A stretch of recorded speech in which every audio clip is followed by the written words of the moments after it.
So our guest, Dr. Dan Gikonyo, is on his way. He'll be here shortly, and we'll be looking at all the matters that have been said and all has been said. So you tell us about police corruption a bit.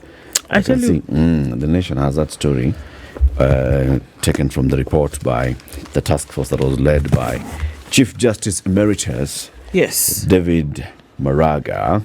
It's called a rotten force and how police bribes are shared up the chain of command. We've been talking about food loss. Now we're talking about rotten cops. A report by task force led by former Chief Justice David Maraga has revealed how lucrative the traffic police unit is. This is in the report. It is not somebody saying, oh, what shall I talk about today? No. They've done their research, they've seen the trend, and they've said this is what it's all made up.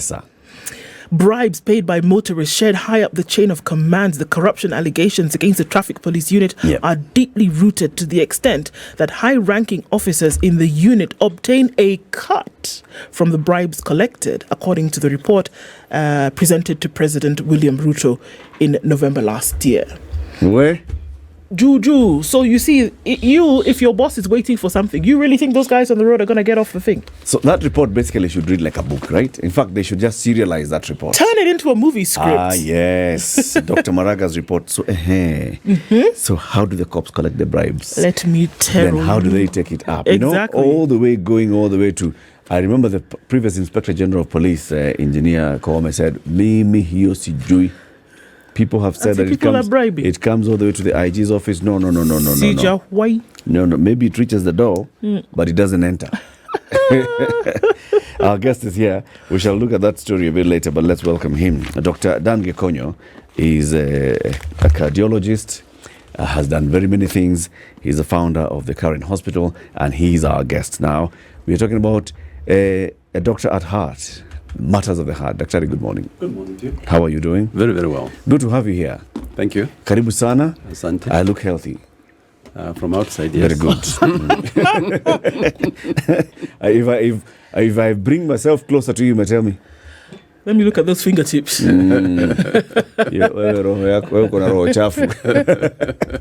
our job, you know.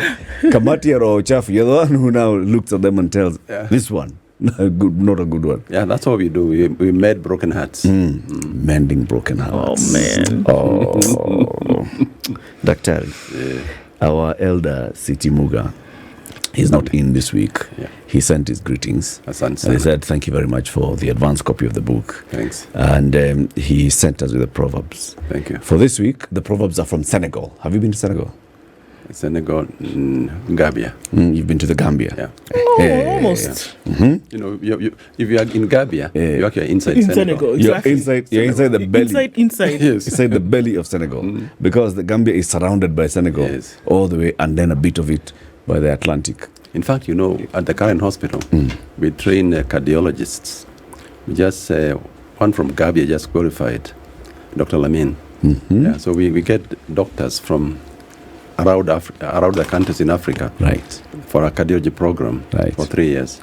Then they go back to their countries. So we just had one actually from Gambia. Very good, very good. Now, today's proverb from Senegal, listen to it, and then you'll give us your interpretation of it, okay? Thank you. The heart is not a knee that can be bent. How apt. You see what I did there? Well done. I'm tempted to ask you if you looked had at all that these plan proverbs and then all along. It's called a happy accident. Well done. The heart is not a knee that can be bent. What's your interpretation? You know, the heart is the brain. They work together very closely. So it's unlike the knee, which is a physical area of the body that you can bend and do. The heart is an emotional organ, actually. It is directly connected to the brain. And many people don't know that the heart and the brain are actually one. Yeah? The heart and the brain are almost one. Okay. That's why you can actually die of a broken heart. You know that Valentine's Day, watch out. If it happens to you, oh yes, you could go. Physical. No, it's physical. The brain can act in a very direct way. It's connected to the heart either through the nerves or through some hormones. And if you break somebody's heart through the brain, you can actually break their heart physically. And people are known to die of broken hearts. There's a new syndrome called the Takotsubo syndrome, which actually is a syndrome of broken hearts. We call it the Valentine heart, where you actually go into acute heart failure after receiving very bad news. Or if your girlfriend runs away, you lose a mother, you actually can go into acute heart failure. It's a So the issue of a broken heart is It's a actually real not just a thing. figure of It's not a speech. figure of speech. Now we know it's real. People die of broken hearts. Wow. Watch out what you tell your friend next time. And before you walk away, please prepare them. Yes, that something can happen. So it's important, and what they say, usiweke siasa Kwa kwa roho. roho. Utakufa. Utakufa. But I Governor of Avin Ndeti said that. Kumbe, she actually was onto something. But I wish they did put it in their hearts. It would be different. Those ones should be It would broken. be different. It would be they would Yes. practice it different because they'd be saving themselves. That's a good one. You've authored a book, and this is an autobiography, Doctor at Heart. Yes. Right? Yeah. First of all, why did you decide to write your book now? Actually, I don't think there's a time that someone decides to write a book. Writing is you have talked to many writers, and the writers that they'll tell you that you have to get into the mood of it. People who write music, people who write poetry, write books. There's no specific time that you can say, I'll write it today. In fact, I started writing this book 2 years ago.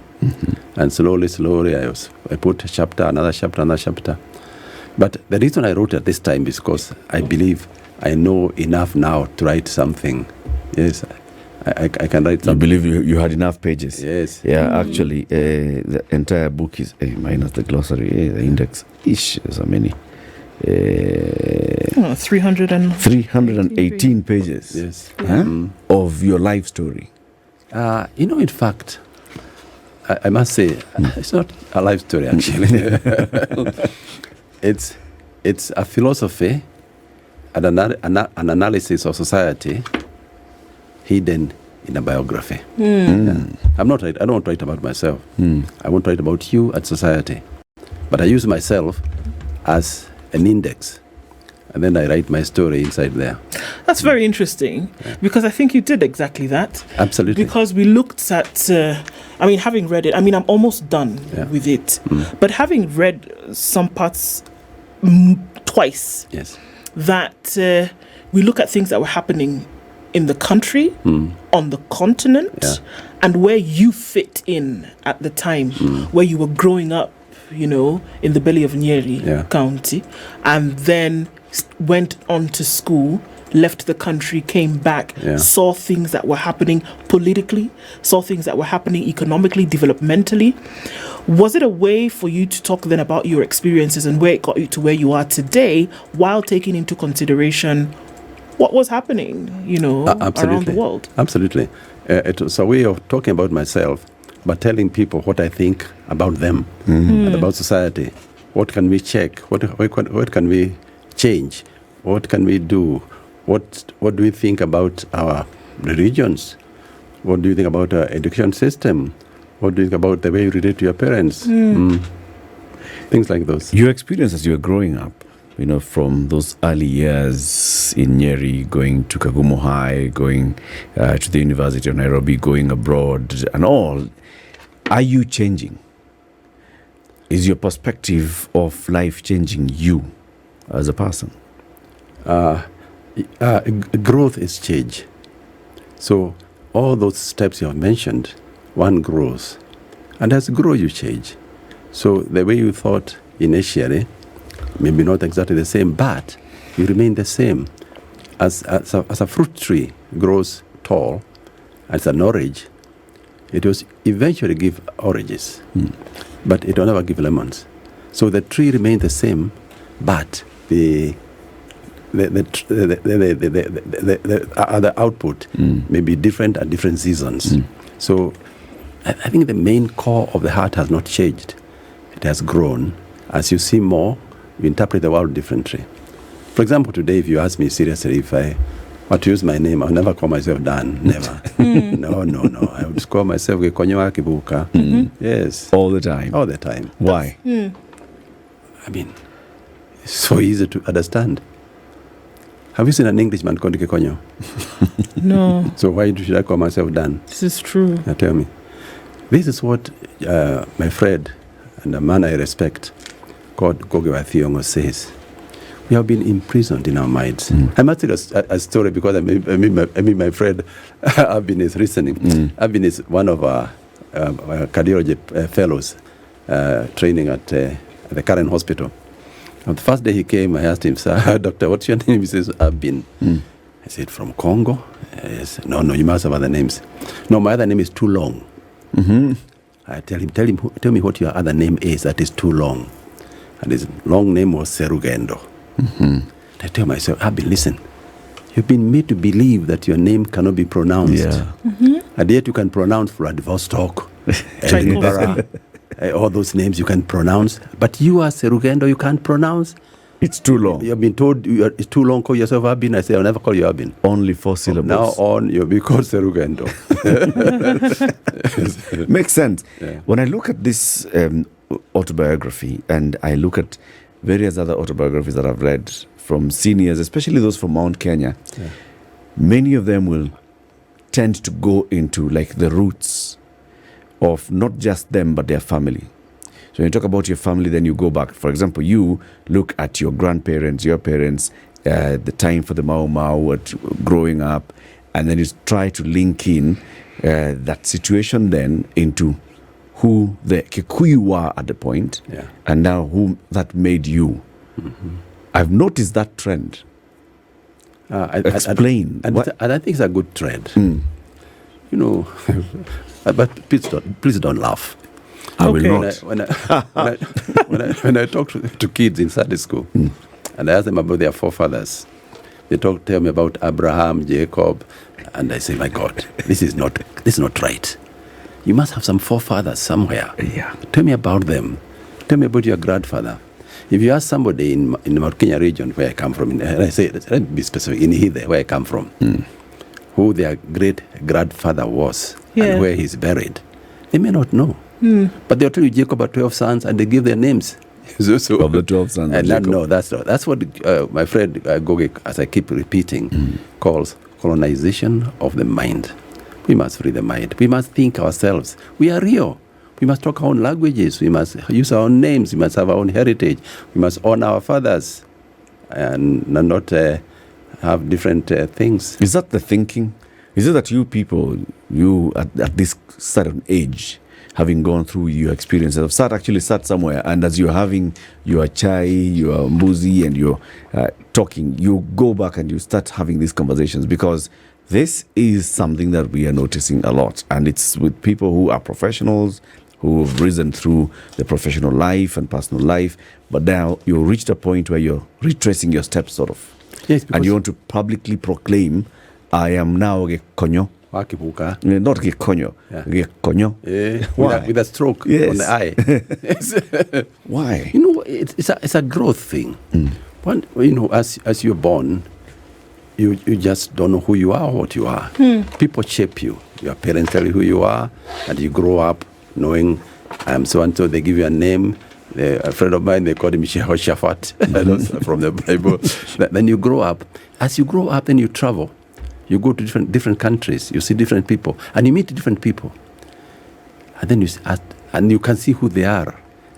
Then you start asking yourself, who am I? Yeah. And then that's where you end up getting yourself into that train of thought. Who am I? What shall I do? What shall I call myself? Whom shall I worship? Yeah. And about the preservation of culture, and that's one of the things that struck me, because I'm very heavily on that myself. This morning, talking about, you know, a coronation of my uncle, who is the traditional king that will happen soon.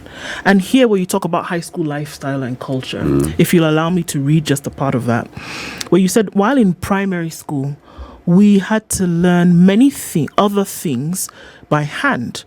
We had made tables, serving spoons, combs, and chairs, all from planks of wood. As for cups and saucers, they were the easiest to make, since we had plenty of gourd plants, those creepers that produce pumpkin-like fruits, locally known as, I don't know how to say it, mongo? Mongo. Yeah. We could make all manner of items. The gourd fruit, when dry, was traditionally split symmetrically into 2 halves, and then the inside smoothened to create calabashes that served as containers for water, milk, and porridge. A complete gourd, traditionally called Kenya, was used to store liquids and grains. Cattle horns were used as beer mugs to serve men muratina, the potent Gikonyo traditional alcohol. Then you say, the foreigners taught us that these things were primitive. And after buying their idea, we ended up creating a huge market for their exotic products. Which is true. You know, my grandfather and my great-grandfather used to wear leather. You know, the same leather jacket you buy at a very expensive price is what they used to wear. But we are told those are primitive, but the leather jacket in the supermarket is not primitive. And that's the thing that we killed our culture, and slowly we went to other different types of culture. And that's why education comes in. And on my view about education is that education is like a dress. Everyone must have one to cover all the necessary areas. But that dress, if it is to fit properly, must be tailored to fit you so it looks nice. Education must be tailored to a direction that is useful for the country. So as you said about when I went to high school, the things we are taught are okay, but it should also, like we are taught in primary school, go into skills. Things you can do with your own hands. Learn how to do things. You see a gentleman or a lady coming out of university with a master's degree, but has no driving license. You can't drive a car, and you say you have a master's degree. Basic things that you need to do. So I think we should tailor our education toward a target of skills and professions, not education for the sake of it. And that education must, and I repeat, must be free. Because if I didn't get free education myself, I would not be sitting here with you. My background could not have made it possible for me to go to university and do medicine if I'm doing it today. Why do you think it's not free now? It was free when you were growing up. It's not free when your grandchildren are growing up. What is the simple thing people tell me? Students have increased, which is true. But remember, taxpayers have equally increased. So it's not a question of numbers. No, it's priorities. We lost our priorities at some point. I think so. When I went to university myself, let me put it this way. At A level, 5 and 6, no payment, no tuition. In fact, we were given uniforms, nice jackets and cardigans. We all looked the same. University, when we went to university in 1970, I was the class of 1970 with my friends like Frank Jenga and David Dete, Grace Gikonyo, Jean Kagia, my wife, Dr. Gikonyo. When we went to medical school on the 4th of July 1970, we carried only ourselves and the things you wanted. You enter there, you are given a room. The room is furnished. There's bedding. And you are given an allowance to go and buy books. Then you go to the dining hall, and there's a 3-course meal. You start with a soup, you have a meal, and you get a dessert. And we paid nothing. In fact, we were paid to go to university because we got allowances as students. As I say, numbers have increased, but taxpayers have increased immensely. So it should just be growing commensurate. And it's because of that then that you find that people who would be the future Gikonyo Wakifukas are not, because they don't have access. Today, I don't believe that we are educating the most brightest. We are educating the most financially able. But that's a debate. Of course, I say these things not out of just like that. I just to create a debate. People to think and discuss. Maybe I'm wrong. Then if I'm wrong, someone comes up. But we must debate it. We must talk about it. It's an important one. Yeah. At what point did you decide that you'd like to be a doctor? At the age of below 10. By the time I was 10, I called myself a doctor. And the villagers called me a doctor. But it was easy because my name is Gikonyo. There was a very famous doctor at that time in the 60s. In the 50s, was called Dr. Gikonyo Keano. And so everybody knew he was a doctor. Everybody who was Gikonyo was then going to be doctor. Dr. Gikonyo. Only when I met my friend Julius, it was so funny. As I grew older, I realized he was not even a doctor, actually. He was just a PhD. But everybody thought he was a doctor. But I had this dream of being a doctor for many reasons. One, to be like him. But also, if you are born in a family that has a lot of illnesses, you see your mother is sick, see your brother is sick, you get an idea, you'll be a hero. Say, one day I'll cure my mother. Yeah. One day I'll cure my brother. So you go to medical school. Yeah. So you did go to the University of Nairobi. I did.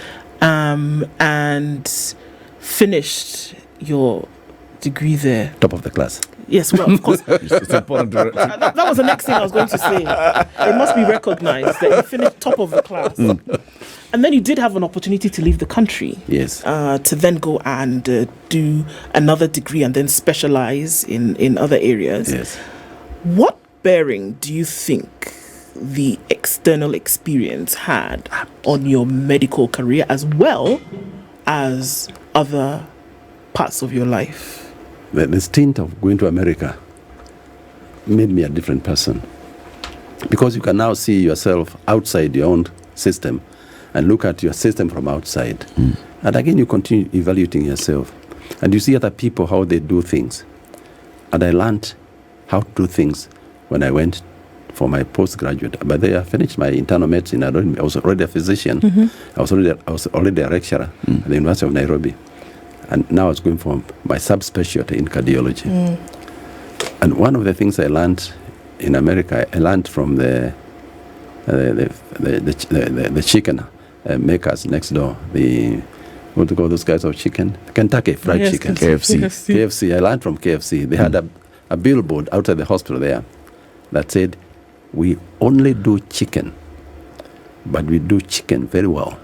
I realized, if you really want to be very good at something, do that only thing. Follow that particular area. If you are an athlete, follow it. If you are a footballer, follow it. If you are a doctor, follow it. Don't be a doctor during the day, then you have matatu, you have a chamba, you have this. It don't ever work. Just do chicken, but do chicken very well. Very well. Choose the one that you want to do and put your energy there. And that's what you came back with then, to say, okay, if I'm going to work on hearts, I will work on hearts. I must tell you a story, because one of my friends might be listening. Yeah. About when I was in Nakuru, and he was the settlement officer. And he came and told me, "Doc, we are giving out shambas, and I'd like to give you some shamba." I looked at the fellow and I told, "Listen, my friend, if I wanted to go and lima a shamba, even high school I would not have gone to. I would have dropped out. My father had shamba. I could have gone to lima that time. Go to look for people who can lima. Me, I'm a doctor. Leave me alone." I still meet him and he laughs. You refused my shamba. You refused? Oh, yes. An opportunity to actually be one of the big landowners in this country. I'm a doctor. I want to do chicken and do chicken very well. That's a good one. Famous Kenyan cardiologist. He is a doctor at heart. He has authored a book, Doctor at Heart, an autobiography, and that's what we're looking at this morning. On page 153, Dr. Gikonyo begins by telling us about the Christian Union at the University of Nairobi. He was a member. He was, and then there was part of the Fellowship of Christian Unions, the larger Christian Fellowship of East Africa. Focus, that is the Fellowship of Christian Unions, used to have, this traveling fellowships. Okay. They'd organize camps for 3 university campuses in East Africa: Dar es Salaam, Tanzania, Kampala, Uganda, and Nairobi, every August. The 1971 camp was not in Dar es Salaam, but in Dodoma. Dr. Gikonyo missed it because he needed to work over the holiday. The 1972 one was going to be at King's College, Budo, in Kampala. This one, Gikonyo was not going to miss. Why? Let me read verbatim what he says. "There was this pretty slim young girl in my class and a member of the Christian Union. She was born at Kiamavara in Karatina, Nyeri, the same year I was born. Her name was Betty Modoni Mwangi. My eyes could never stop looking at her. Quisha. She's the same girl who made it to Alliance Girls High School when I failed to join Alliance High School. Betty confided in me that she would be attending the Christian Union camp at Budo. She was the type of girl that I had always dreamt of. She had a rare combination of beauty, intelligence, and charisma, all of which rarely come in one package, as we all know." Those are my words. Emphasis my own.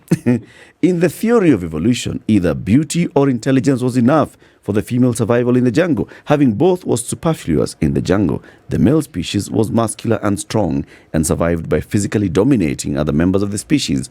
All that the male needed was to have strong muscles to wrestle a competitor out of his territory or to chase away other species that posed a threat to his survival or to other members of his species. He protected himself and his offspring. He built better.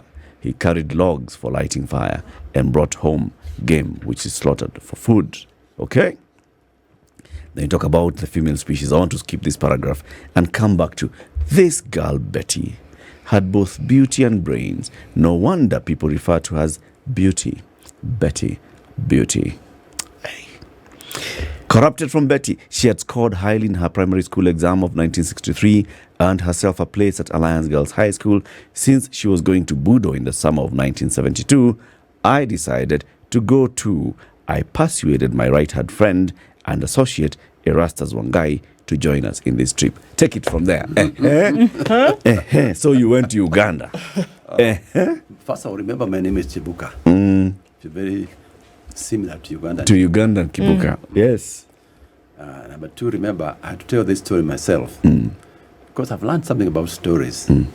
Unless you write your own story, somebody else will write it in their own favor. Yes. There's a saying that until the lion learns how to write, all the stories about the jungle will glorify the hunter.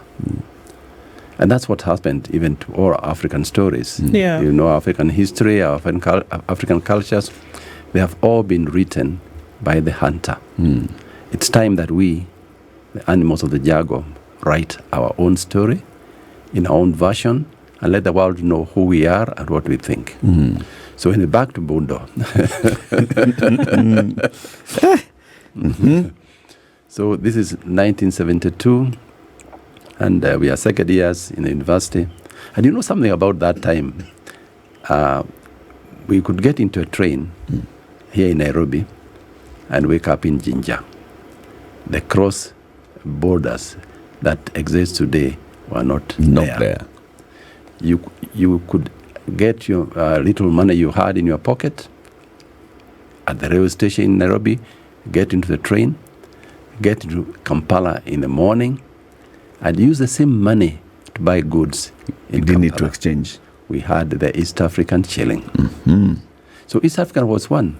So all these movements we had were just like moving from here to Machakos. Yes. And we are one. And the Ugandans, and the universities also took students across the borders. In the sense, in Nairobi, we had students from Kampala, from Uganda. I mean, we had a student from Tanzania, and our students also went to Dar es Salaam.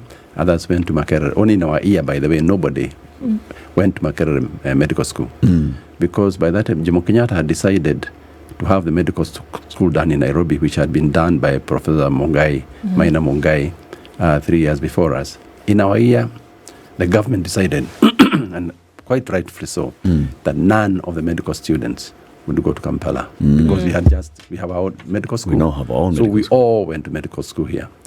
But we still took a few, we still have few students from outside the country in our class. In fact, we had, in my class in medical school in 1970, we had students from Lesotho and Botswana. We had a student from Nigeria, and that other type of interrelation with other universities, which is very important as we think about Africa. So when we went to Budo, we had all those fellows from Uganda, Tanzania, and many of us were there. But you see, I must say that Christian union is a very good thing, but hormones or sometimes override your Christian union. And you can't avoid looking at that one and say, "Oh, that." Anyway, that was our first outing with Betty. We became friends. I think in Budo we spent most of our time actually in the field riding a bicycle. And a friend of mine called Ahuma Dodoaji, who was the general secretary of the Focus at that time, traveling secretary. We still meet today. He tells me, "You fellows spend most of the time together than in the other conferences that we went together for a fellowship." Yeah, absolutely. You created your own fellowship. You would walk in the fields, holding hands, and but we are good buddies, and we have remained 50 years down the line Imagine we are still together. Wow. That's and doing things together. Absolutely. So both of you graduated as doctors, right? Both of you then ended up as cardiologists. Yes. How so? Actually, not by design. No, that was by default. In 1982, that's when I got a scholarship from some American friends. They used to call them the Children Heart Fund of Minneapolis. Offered me a scholarship to go and study now to advance in cardiology. But the head of the Children Heart Fund, a lady called Maina,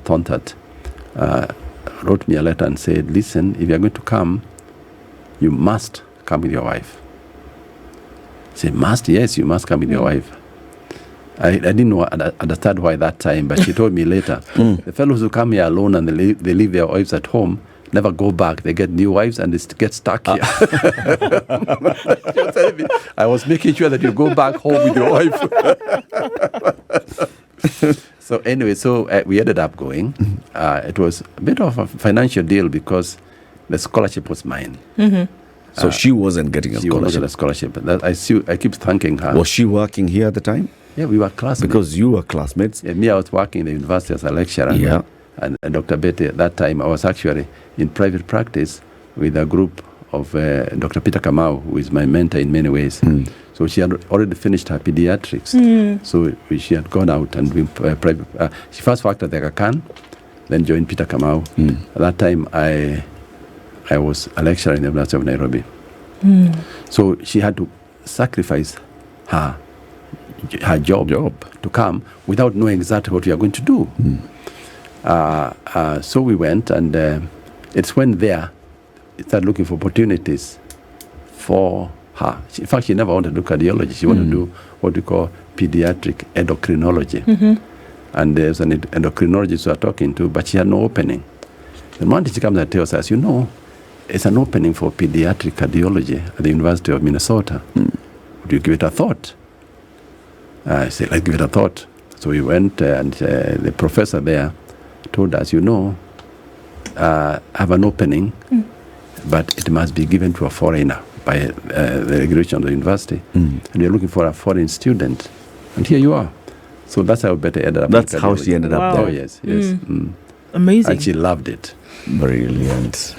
So both of you now come back here as cardiologists. Yes. Yeah. And there were very few that time. Very, very few.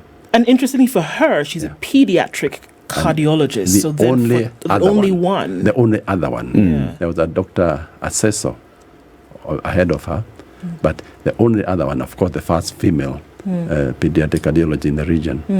And there were a few, but what made our practice different was we had come with what I would call a wonder machine, a miracle machine, called an echocardiogram, that with ultrasound you could see the heart.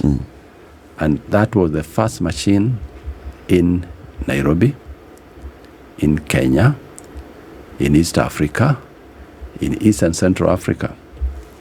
We were the only people who could do an echocardiogram that's done now routinely in many other places. Yeah. But that time, the only two-dimensional echocardiogram was the Gikonyos. Wait, how did you acquire that? Did you buy it? Was it a We donation? couldn't afford it. It was expensive. It was maybe 4 million Kenya shillings. At the But point. where I worked at the Minneapolis Heart Institute and the University of Minnesota, I must tell you, I really worked hard. No doubt. I really worked hard, and day and night I'd do calls for staff. I think I have this natural inclination to do things for people. You know, if I find you on the street, on the stairway carrying a heavy load, I will volunteer to help you. And I keep asking medical students when they come to ask me whether they want to, whether they should do medicine. I ask them, in the last couple of years, do you remember somewhere on the road, crossing the road or going up the stairs or at the airport, you find a woman with too many luggage and you have offered to help her? Some of them tell me, oh, you know, in the airport, you cannot touch somebody's luggage. So I tell you, you will never become a good doctor. Wow. If you cannot see somebody else suffering and offer to help, you're out. So Yeah, that's interesting. yeah, it's a good check for good doctors. So I worked very hard. And one of the fellows was a chief surgeon, Dr. Joe Kaiser, had a liking for me. Whenever he wanted something done, he would call me. I would go to the hospital at night. I would do calls. And then he told me, if you're going back to Nairobi, you must have some equipment. And this echo machine that is new, echocardiography had just come. It's not an old system. It's a new technology. And, Joe told me, we must find someone to fund this. We'll get this machine to Nairobi. So we went office to office, company to company, telling them, I'm going back to Nairobi and I need an echo. And many of those companies funded it. I couldn't have afforded to buy it, yes. That's amazing. Yeah. But it's not, you have to look at it. It's not that they were givers who wanted to give. It starts with you. You are the one who you went must to be them. giveable. You must be giveable. Like you say, ona dideko ne ere maguru. That means for you to be pushed, you must have wheels. Yes. You have to have something. Yeah, you have to have wheels to be pushed. Yes. Yeah. So I had wheels.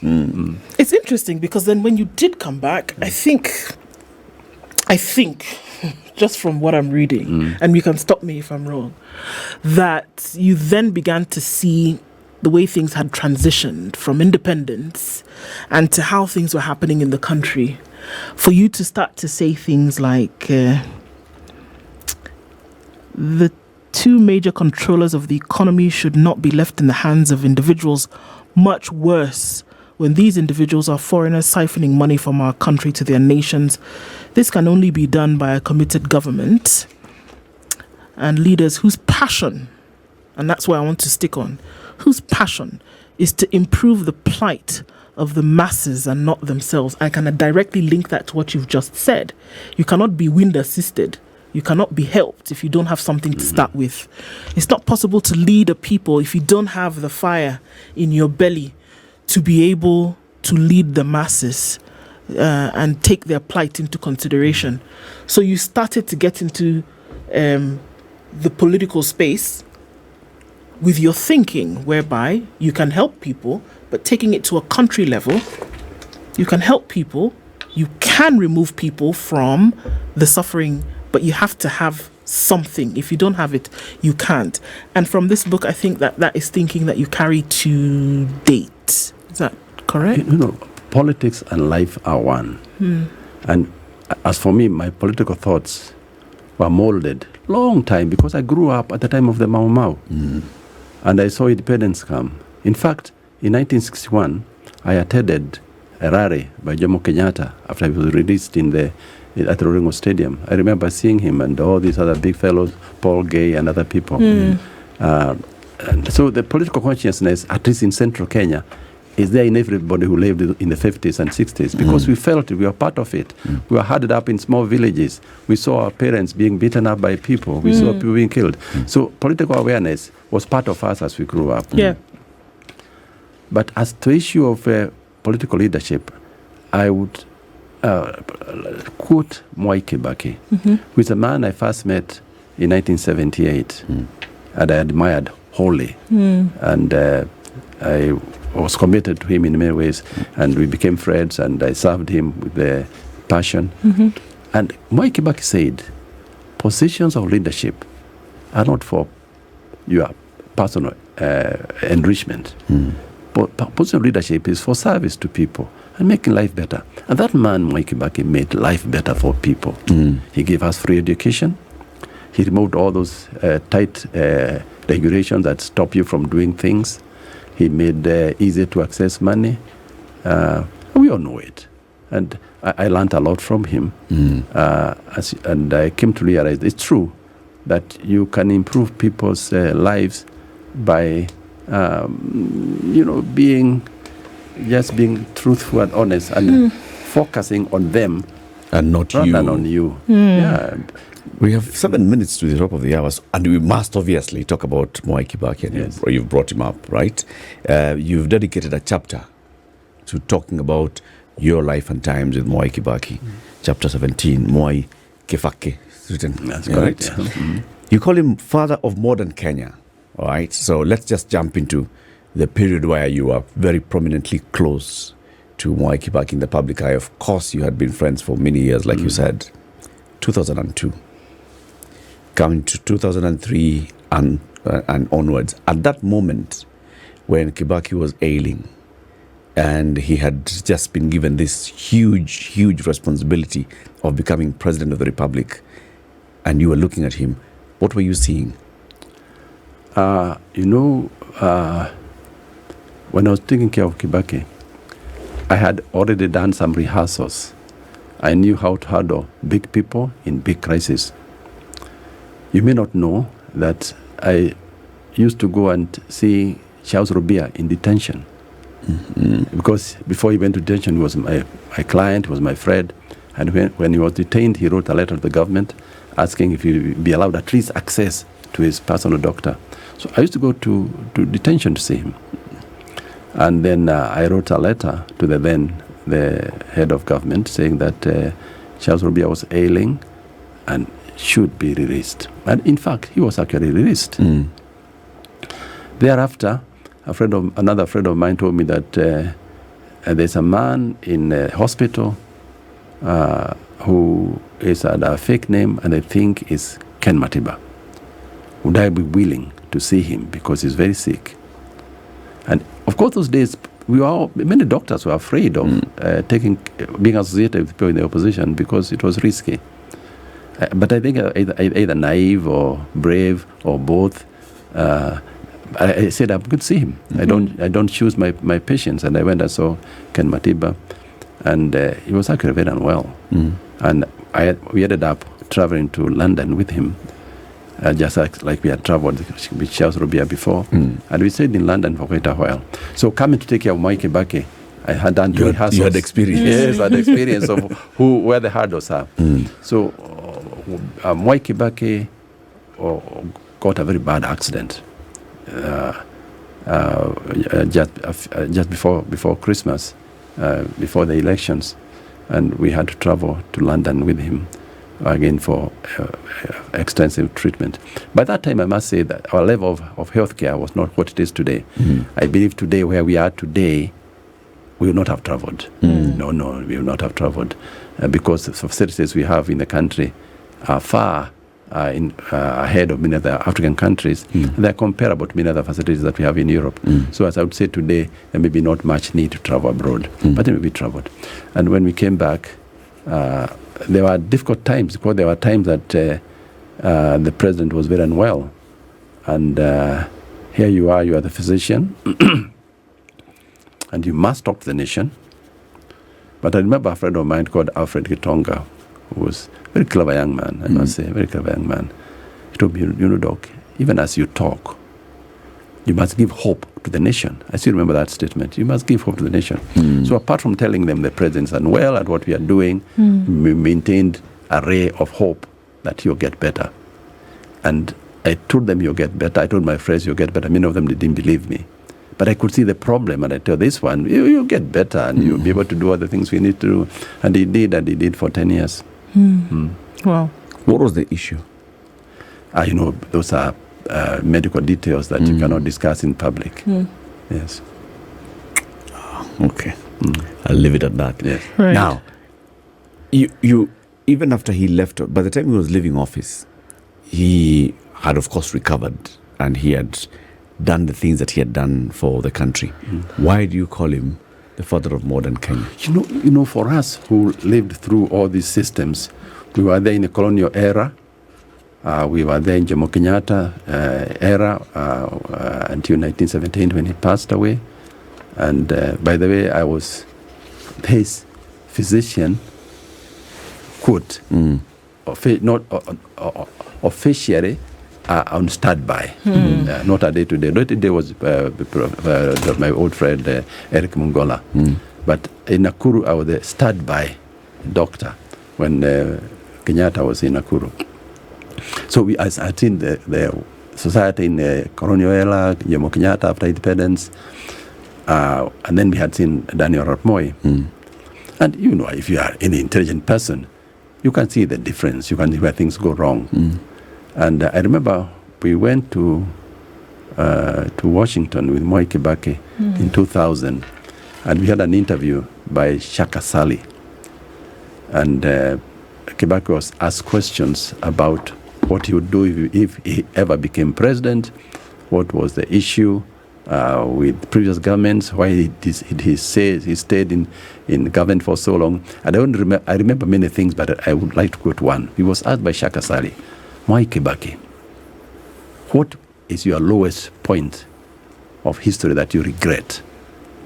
And he said, my most regretful thought in my mind is when I stayed in government, when I saw that the government was stealing public funds. And when he came to be president, he had a focus. He knew exactly what he wanted. And if you look at his speech on the day that he was sworn in, you will see what he said he was going to do. And one of them was that government exists for the people, not people for the government. And he changed many things that made us what we are today. Those of us who are there in the 90s and who are there now in 2010 Kibaki time, you could see the difference. The city got lights, we got our roads, we got electricity going to the countryside, we got water, but more important, we got free primary education. And he was committed to it. He had no intention of self-aggrandizement. He had no intention of self-enrichment. He was a man basic, honest, brutal, and if any of his officers went astray, he took them aside without fear or favor.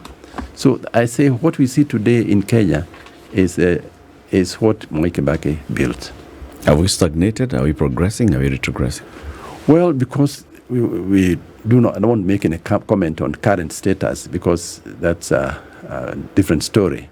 I'm a historian about history. So about the current, I'll talk now 10 years down the line.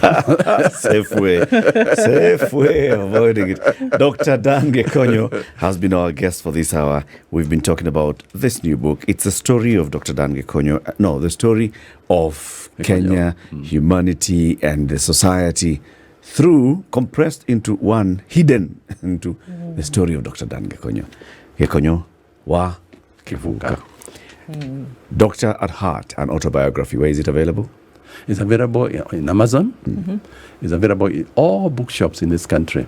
Okay. It's available in all our current hospital outlets, at the hospital, or our satellite stations. You can buy it. Asante sana. Yeah. You heard it. This is the Situation Room, the only way to start your